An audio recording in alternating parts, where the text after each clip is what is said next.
Eu sou a Carol Nogueira e esse é o Item Mais da CNN.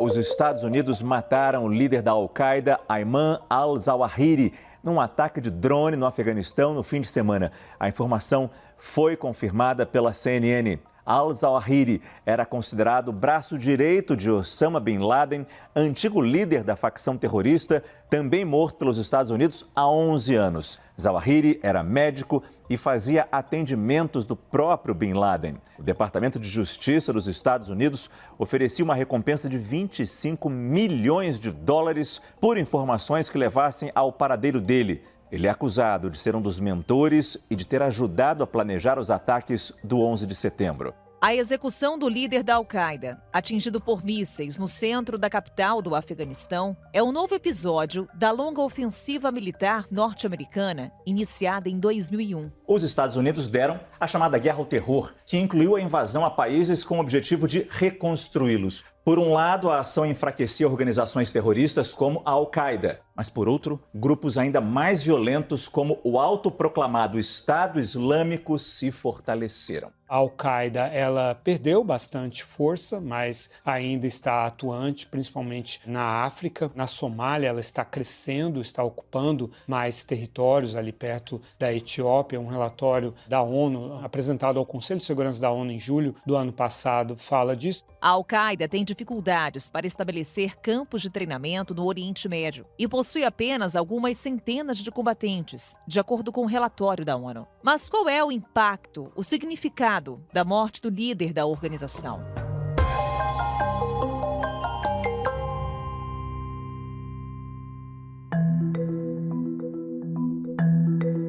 Sobre essa e outras questões, conversamos com Danilo Alarcon. Ele é pesquisador de História da Política Externa Brasileira e Oriente Médio. Danilo, bem-vindo ao Item Mais. Olá, Carol. Obrigado pelo convite. A gente agradece a disponibilidade para conversar conosco, Danilo, sobre Ayman al-Zawahiri. Ele que era o segundo na lista de terroristas mais procurados pelos Estados Unidos, atrás apenas de Bin Laden. E mais do que um sucessor de Bin Laden, ele está na origem da Al-Qaeda. Afinal, quem era Ayman al-Zawahiri e qual foi o papel dele na sobrevivência do grupo, Danilo? Bom, o Zawahiri era a liderança da Al-Qaeda após a morte de Bin Laden em 2011, em circunstâncias bastante parecidas, né? Foi um ataque dos Estados Unidos, mas o Bin Laden estava, na ocasião, no Paquistão. Só essa informação de que o Zawahiri foi morto pelos Estados Unidos em Cabul, no Afeganistão, já, né, traz aqui um pano para a gente conversar. Porque desde a retirada dos Estados Unidos do Afeganistão no ano passado, há essa vigilância constante da possibilidade do regime dos talibãs voltar a hospedar grupos terroristas. Então essa tem sido a grande preocupação e essa foi a motivação dos Estados Unidos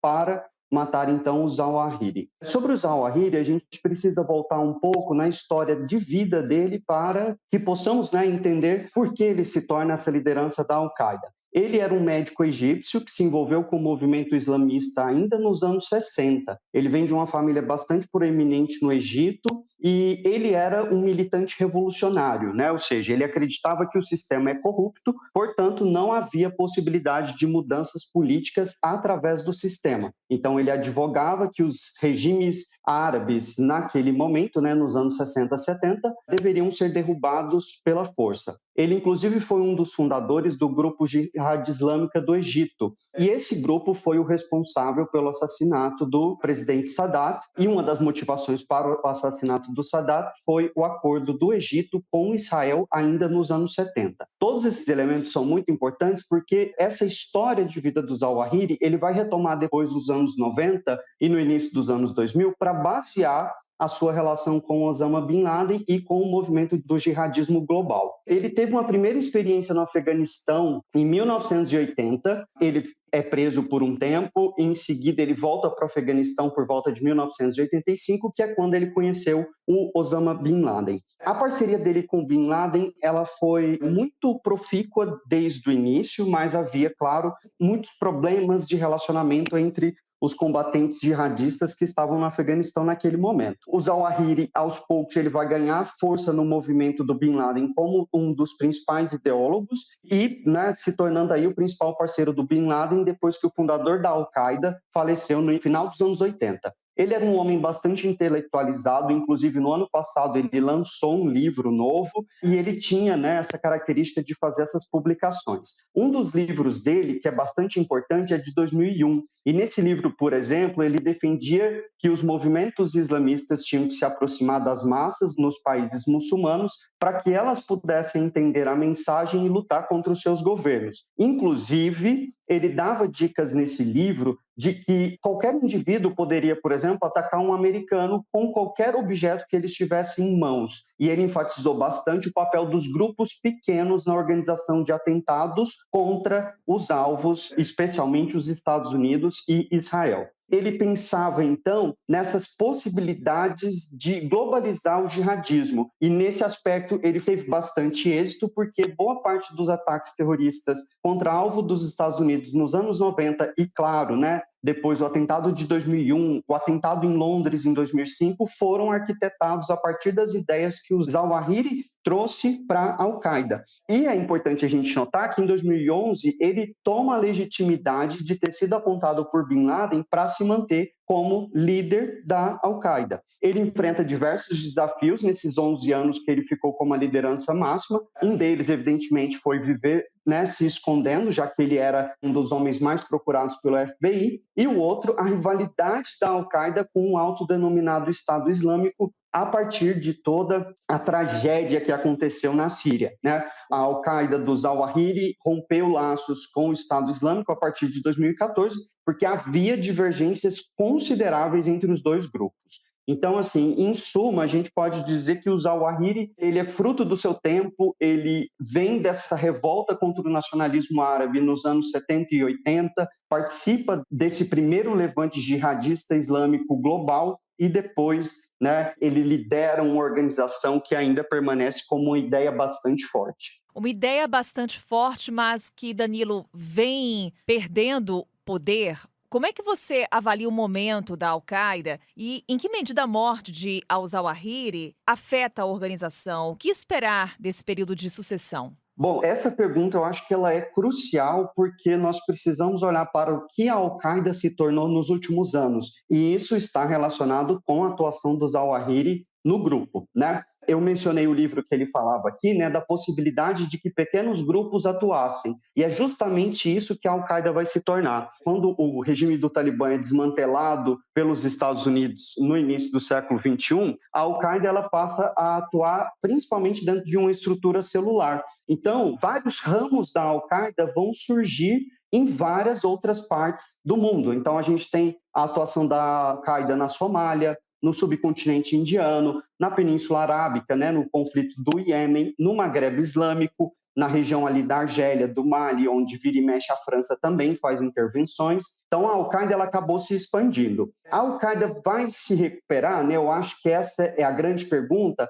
E aí eu trago outras perguntas, né? Então depende de quem será a nova liderança, né? Quem será essa pessoa? Se for uma pessoa jovem que consiga trazer mais membros, ela provavelmente se recupera. Dos objetivos do grupo, eles vão ser atualizados, né? Então, assim, quando o Zawahiri e o Bin Laden trabalharam muito proximamente nos anos 90, a hegemonia dos Estados Unidos era incontestável. E hoje a gente tem um cenário geopolítico global completamente diferente. Então, será que eles vão passar a olhar, por exemplo, para o caso dos uigures na China, né? E será que essa nova liderança vai conseguir produzir uma narrativa para que os velhos membros permaneçam e para que novos membros façam, né, a adesão a esse movimento? Então, a Al-Qaeda, ela precisa, nesse sentido, né, o que eles vão procurar é manter a sua importância dentro desse cenário em que a atuação de grupos terroristas e de grupos jihadistas se expandiu bastante. Eles vão ter força dentro dessa estrutura, então, transnacional que, no final das contas, a organização se tornou.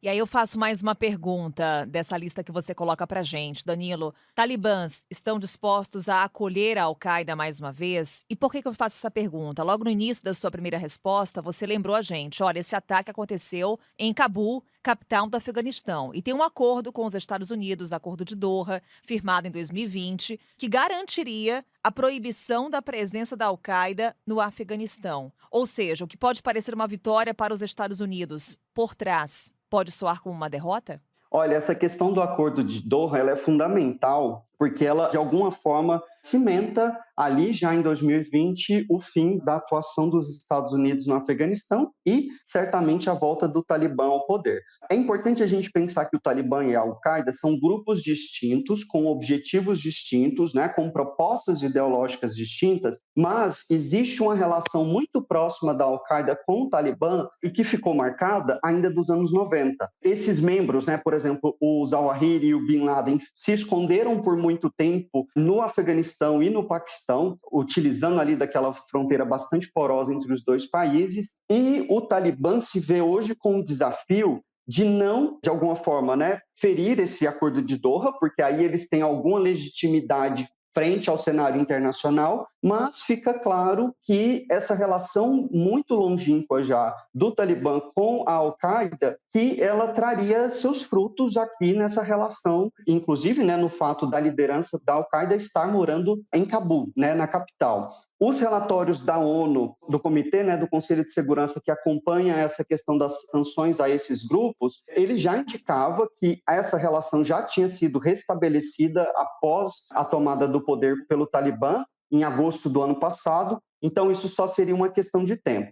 O que é interessante a gente pensar aqui é que a Al-Qaeda, até domingo, né, até 1º de agosto, tinha um perfil discreto no Afeganistão, porque eles não queriam causar problema para os Talibã. Né, o governo do Talibã está tentando se estabelecer, eles estão passando ali pelas suas querelas internas, internacionais, mas é ainda um governo bastante dependente de ajuda humanitária internacional. Então, a Al-Qaeda iria manter esse perfil bastante discreto. A pergunta que fica aqui é, agora que os Estados Unidos lançaram um míssil no centro de Cabul para matar a liderança deles, será que eles vão manter essa relação de cavalheirismo ali com o Talibã? Será que o Talibã vai embarcar nessa possível nova aventura aí da Al-Qaeda em se restabelecer como uma força jihadista global novamente, né? O centro, a Al-Qaeda central, são questões que ficam para a gente pensar. E aí também a gente pode inserir o que poderia vir de retaliação por parte da Al-Qaeda. Isso. O que a gente precisa tentar pensar é o perfil dessa nova liderança, se essa liderança vai ser uma liderança que vai trazer dinamismo, e uma liderança que traga dinamismo, ela vai querer se provar em algum cenário. Existe, claro, né, os relatórios do Conselho de Segurança apontam isso, que existem riscos à Europa, especialmente a Europa, né, de atentados terroristas, mas a Al-Qaeda vai ter que fazer essa decisão. O que eles querem? É voltar a enfrentar os Estados Unidos, e o Talibã também vai ter que fazer essa decisão. O que eles querem? É deixar a Al-Qaeda voltar a atuar dessa forma desde o seu território? Um outro ponto importante, que atua hoje no Afeganistão, o Estado Islâmico também. E o Estado Islâmico é inimigo, ele não compatibiliza com a Al-Qaeda nem com o Talibã. E para os Estados Unidos é muito mais vantajoso também derrotar o Estado Islâmico. Então eles estão emaranhados ali em interesses bastante complexos. A conferir então, Danilo, várias questões que você trouxe aqui pra gente, vários esclarecimentos, e até uma próxima então, uma outra conversa aqui no Item Mais. Até lá. A confirmação da morte do líder da Al-Qaeda foi feita pelo presidente dos Estados Unidos. Joe Biden veio a público para falar sobre a operação. Nós deixamos muito claro que não importa quanto tempo demore, não importa onde eles se escondam, se eles são uma ameaça ao nosso povo, nós iremos encontrá-los e nós iremos aniquilá-los.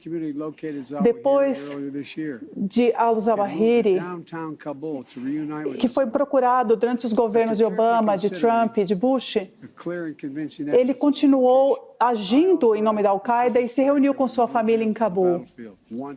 E nós tivemos provas de que ele estava na capital do Afeganistão e eu autorizei esse ataque preciso para eliminá-lo. O discurso de Biden sobre o sucesso do ataque em Cabul foi encarado como uma tentativa de resposta ao desgaste que o governo dos Estados Unidos sofreu no ano passado, quando a retirada das tropas norte-americanas do Afeganistão encerrou a presença dos Estados Unidos no país e abriu o caminho para a volta do Talibã ao poder. Nós tivemos acesso a imagens gravadas pelo jornal Los Angeles Times que mostram combatentes do Talibã, primeiro inspecionando o aeroporto de Cabul, inspecionando aeronaves que foram deixadas pelos Estados Unidos no Afeganistão. Vocês estão vendo ali do lado de um helicóptero militar americano. E o vídeo mostra também que você percebe o grupo com acesso a armas e uniformes do exército americano. Heloísa, a Casa Branca já se posicionou sobre essas imagens? Já o general Mackenzie disse que essas aeronaves jamais serão usadas, não poderão voar nunca mais. A imagem é muito impressionante porque a gente olhando rapidamente, a gente pensa que são soldados americanos. Eles parecem exatamente soldados americanos. O governo americano, os militares, deixaram para trás no aeroporto 73 aviões e helicópteros e também 100 veículos que teriam então sido destruídos. A gente viu alguns com os vidros quebrados, mas sabe lá se dá para consertar.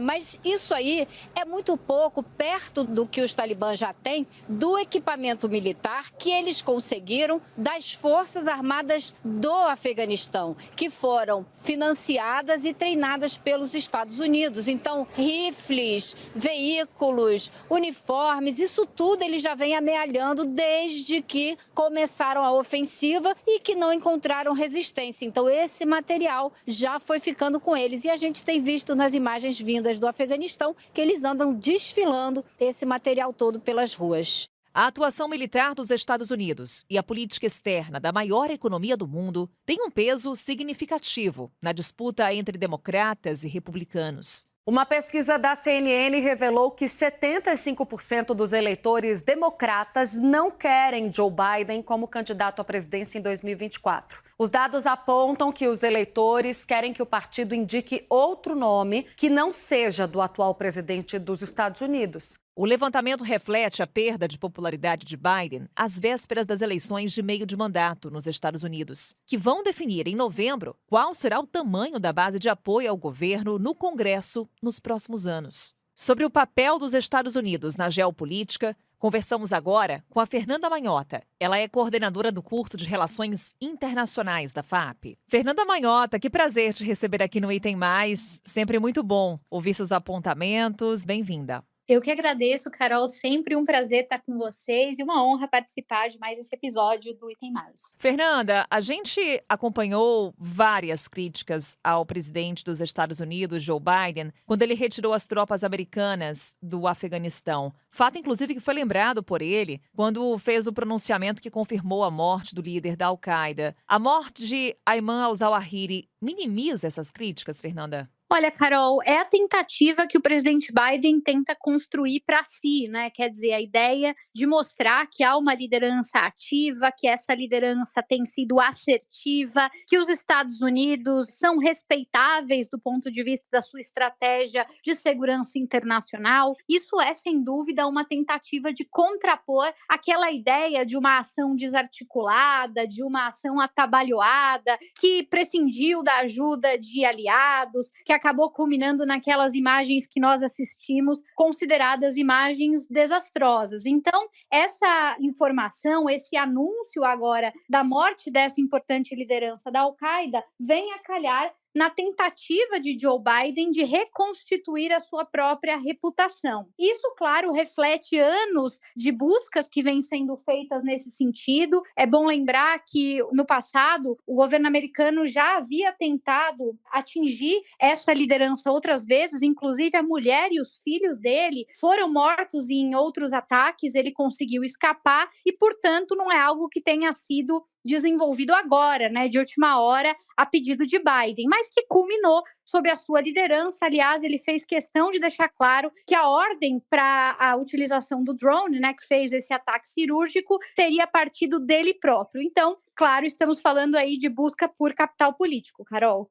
E aí a gente lembra, né, Fernanda, Biden anunciando agora a morte de Ayman al-Zawahiri, Donald Trump, em 2019, anunciou aquela operação para matar o líder do Estado Islâmico na Síria, Obama, em 2011, falando também sobre uma operação que matou Osama Bin Laden. Naquela oportunidade, em 2011, salvo engano, Fernanda, Biden foi contra aquela operação. O que mudou? Índices de popularidade caindo para Biden acabaram pesando nessa mudança de comportamento? Sem dúvida, Carol. A conjuntura doméstica, a necessidade de busca por apoio, né, dentro do país, dentro do partido, por tentar construir coesão nacional, salvaguardar os próprios interesses dentro desse contexto de disputa, inclusive eleitoral, lembrando que o Biden tem uma das piores popularidades da história, agora enfrenta a inflação mais alta dos últimos 40 anos, vai passar por um desafio enorme, correndo o risco de perder a maioria no legislativo agora em 2022, o que cria um cenário difícil para ele nos próximos 2 anos, né, até vislumbrando uma reeleição ou a eleição de um sucessor. Então, sem dúvida que essa componente de curto prazo influencia muito. Uma outra coisa que talvez valha acrescentar, além da dinâmica doméstica, tem a ver com a própria mudança de conjuntura global. Em 2011, apesar de parecer que foi outro dia, o mundo estava em uma condição muito diferente em termos dos seus desafios, em termos da distribuição de poder, dos gargalos que se apresentavam para os Estados Unidos em relação à sua própria dinâmica internacional. Havia uma outra noção de senso de prioridades e também da capacidade dos Estados Unidos em gerenciar as próprias crises. De lá para cá, isso mudou bastante. No contexto atual, em que nós temos um mundo mais marcadamente multipolar, com a ascensão incontestável da China, com essa aliança que vai se formando na Ásia, né, a parceria sino-russa, com tudo que nós temos visto em relação à dificuldade dos Estados Unidos de agirem de maneira isolada, unipolar, né, de maneira unilateral, com tudo isso ao mesmo tempo acontecendo, resta aos Estados Unidos se apegar àquilo que eles ainda têm como informação que reforce essa ideia de uma hegemonia consolidada, consistente. Então, o cenário de 2011 é bem diferente do cenário de 2022, o que traz a necessidade de reafirmação de qualquer conquista, inclusive de uma conquista como essa. É bom lembrar também que o que a Al-Qaeda representava em 2011 é bem diferente do que a Al-Qaeda representa hoje. Aliás, hoje, a Al-Qaeda é muito mais desarticulada e menos capaz de perpetrar grandes ataques do que foi no passado. E isso, é claro, que não se pode ignorar na hora de fazer essa análise, Carol. Taiwan avisou que 27 aviões chineses entraram na zona de defesa aérea da ilha depois que Nancy Pelosi, presidente da Câmara dos Estados Unidos, decidiu desembarcar na ilha Taiwan, ilha que vive um impasse histórico com a China, e a China chamou a posição dela de provocação e, em resposta, intensificou os exercícios militares na região aérea. Ela disse, Nancy Pelosi disse que os Estados Unidos, gente, segundo ela, os Estados Unidos não podem se distanciar, né, da missão e não vão abandonar Taiwan. Fernanda, aí você traz 2 elementos nessa sua resposta. China e reforçando a questão das eleições legislativas, eleições de meio de mandato. Estamos conversando também no momento em que há uma tensão entre Estados Unidos e China, devido à visita da presidente da Câmara dos Representantes a Taiwan. Em que medida esse episódio, essa viagem, também conversa com esses elementos que você falava há pouco? Eleições de meio de mandato e também a ascensão da China. Olha, Carol, conversa bastante direta, né? Aliás, não só com a política doméstica dos Estados Unidos e as eleições de meio de mandato, mas também com a política doméstica da China.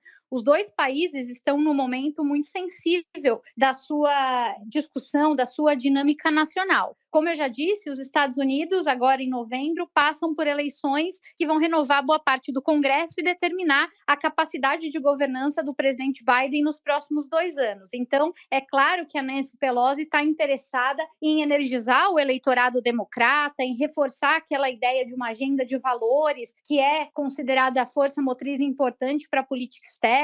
Ela também está vislumbrando aí esse resultado eleitoral. Agora, do lado da China, a gente não pode esquecer que também é um ano importante, porque o Partido Comunista Chinês se reúne ainda em 2022 para definir o seu futuro, e essa reunião deve reconduzir para mais um mandato Xi Jinping, que tem várias ambições importantes, não só ligadas à integridade territorial chinesa, Taiwan para ele é um tema particularmente sensível, como também em relação à inserção internacional da China de uma maneira mais geral. Ele é um líder considerado bastante nacionalista, é um líder muito interessado numa política externa arrojada, e essas duas dinâmicas em paralelo, quer dizer, os americanos tentando salvaguardar os próprios interesses e os chineses tentando articular uma narrativa mais audaciosa em política internacional, culmina no aumento de fricção entre essas duas potências que passam por um momento de transição hegemônica, né? Isso é esperado. A questão toda é se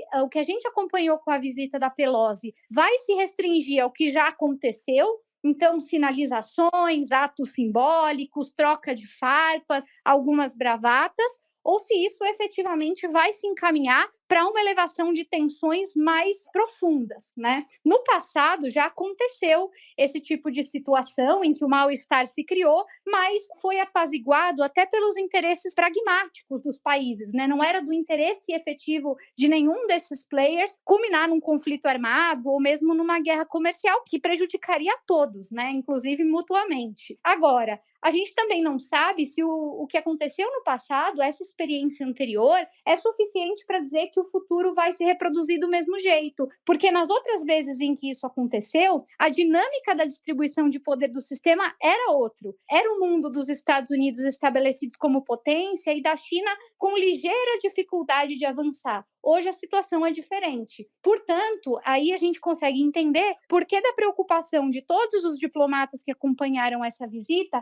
em falar sobre erro de cálculo, em falar sobre a importância de olhar para a proporcionalidade das ações e das reações, porque qualquer pequena ou má interpretação pode culminar em um dano enorme, em um dano às vezes irreversível, Carol. Mais uma questão, Fernanda, sobre esse assunto. Como você dizia, tudo indica que Xi Jinping será reconduzido ao cargo. É a grande expectativa. Xi Jinping que defendeu essa unificação da China, a tentativa de retomada do território de Taiwan. É algo que a gente pode ver nos próximos anos alimentado por essa visita de Nancy Pelosi ao território? Olha, sem dúvida, Taiwan é um dos temas sensíveis desse século, né? A gente provavelmente vai ver a projeção, talvez numa microescala, dessa disputa hegemônica acontecendo nesse território. Aliás, os especialistas em segurança internacional costumam dizer que, apesar dos conflitos que eventualmente nós assistimos aqui ou ali, o grande tema de conflito potencialmente global que se tem notícia tem a ver com o Mar do Sul da China, né? Que é um outro assunto, um lugar absolutamente sensível e delicado. Então, não resta dúvida de que Taiwan é um tema quente, é um tema que merece a atenção.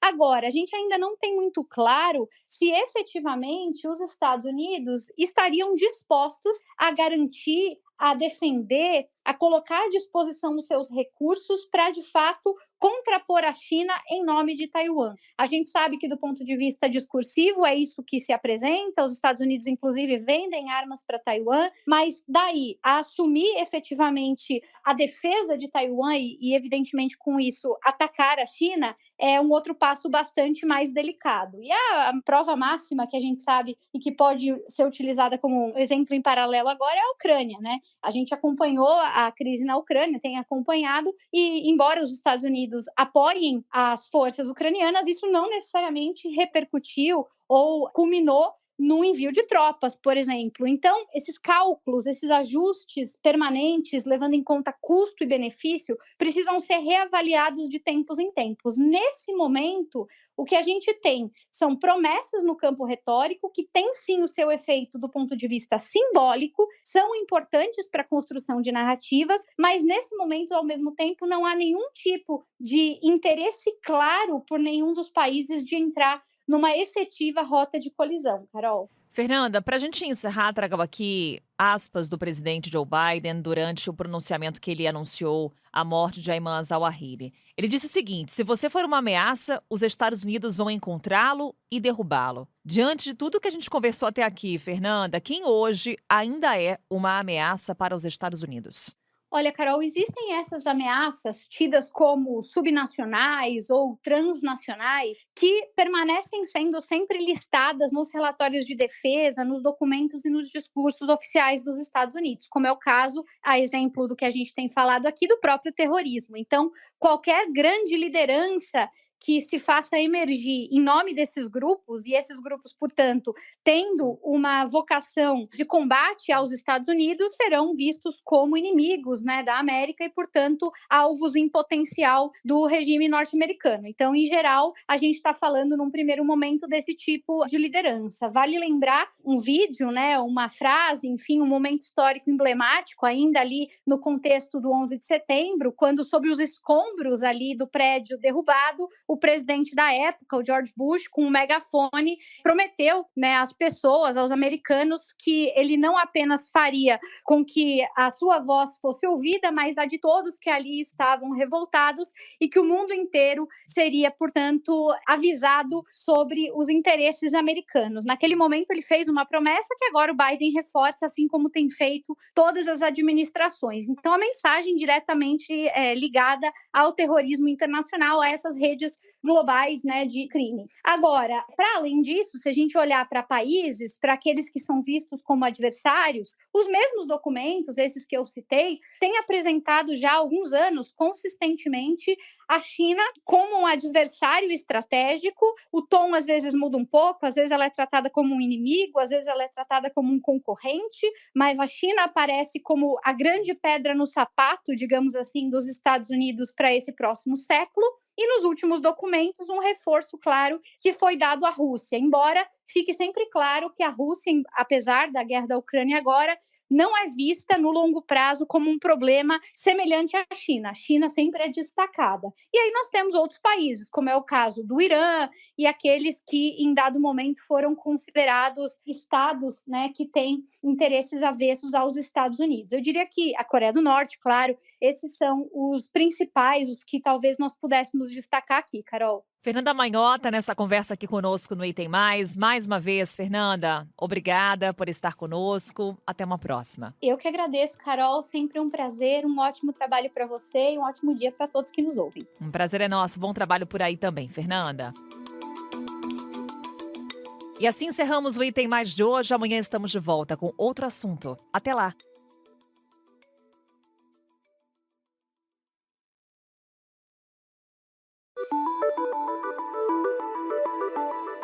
Com a minha apresentação, Carol Nogueira, este podcast foi produzido pela Maremoto para a CNN Brasil. Roteiro e pesquisa, Lucas Scherer. Revisão editorial Maremoto, Amanda Mira. Pauta e produção, Danilo Santana e Cecília Fernandes. Edição e sonorização, Tamires Pistorese. Coordenação geral, Paula Weinberg e Felipe Gomes. Coordenação de produto, Verônica Schneider. Coordenação editorial, Diego Toledo. Você também pode ouvir o Item Mais no site da CNN Brasil e aproveite para conhecer os nossos outros programas em áudio. Acesse cnnbrasil.com.br/podcasts.